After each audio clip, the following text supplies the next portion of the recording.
Assalamu alaikum, welcome back to Wealth and Wisdom. Today we are discussing the philosophy of the Holy Quran in regards to poverty alleviation. The Quran declares the overall sovereignty of the one God, He it is who created for you all that is in the earth, chapter 2, verse 30.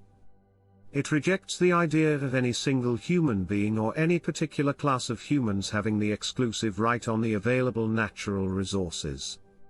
Then why do some people have more wealth than others?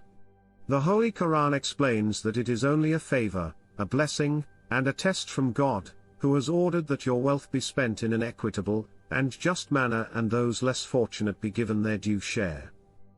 And Allah has favored some of you above others in worldly gifts.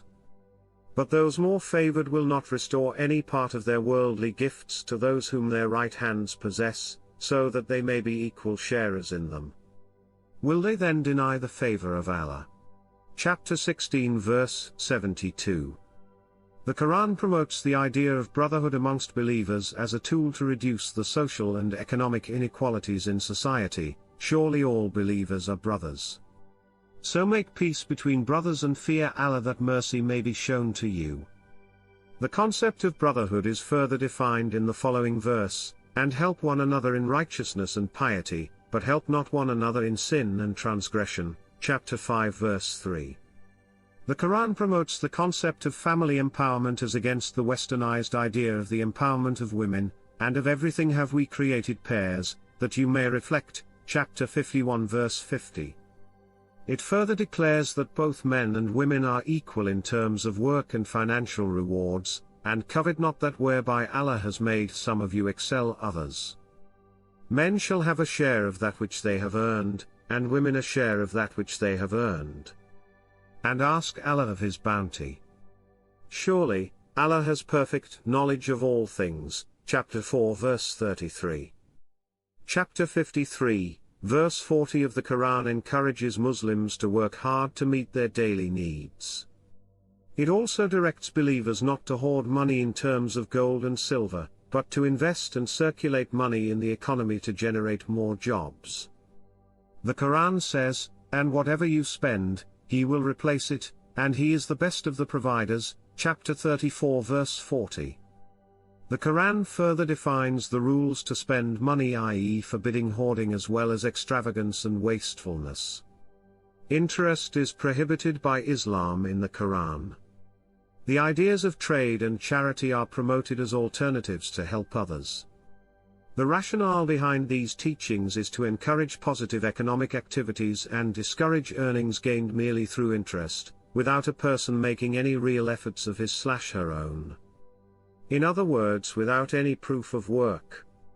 The Quran asks lenders to give up whatever remains outstanding in interest, or else it will be deemed a war against God, chapter 2 verse 280 to 281.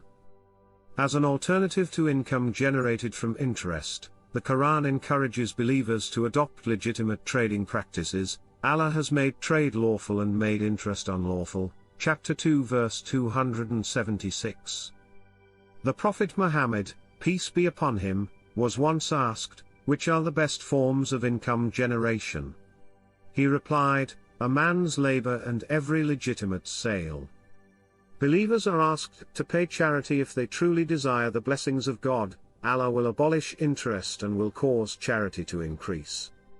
And Allah loves not anyone who is a confirmed disbeliever and an arch sinner, chapter 2 verse 277.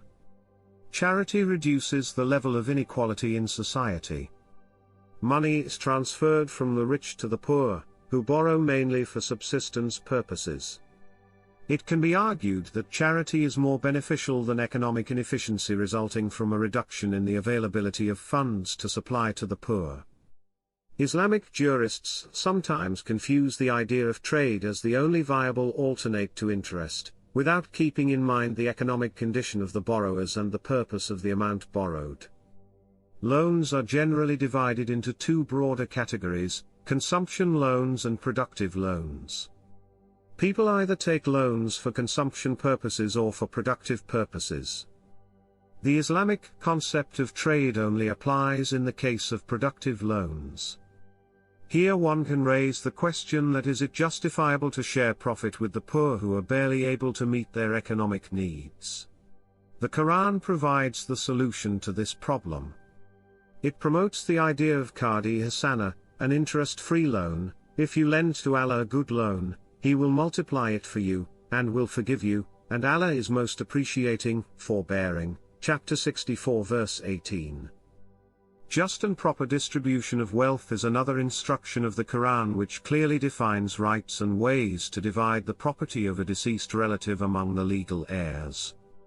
The logic is to discourage the concentration of wealth in a few hands and to encourage believers to work and earn a living instead of merely living off their forefathers' wealth. For men it is a share of that which parents and near relations leave, and for women is a share of that which parents and near relations leave, whether it be little or much, a determined share. Chapter 4 verse 8. Finally, the Quran clearly states that, surely, Allah changes not the condition of a people until they change that which is in their hearts. Chapter 13 verse 12.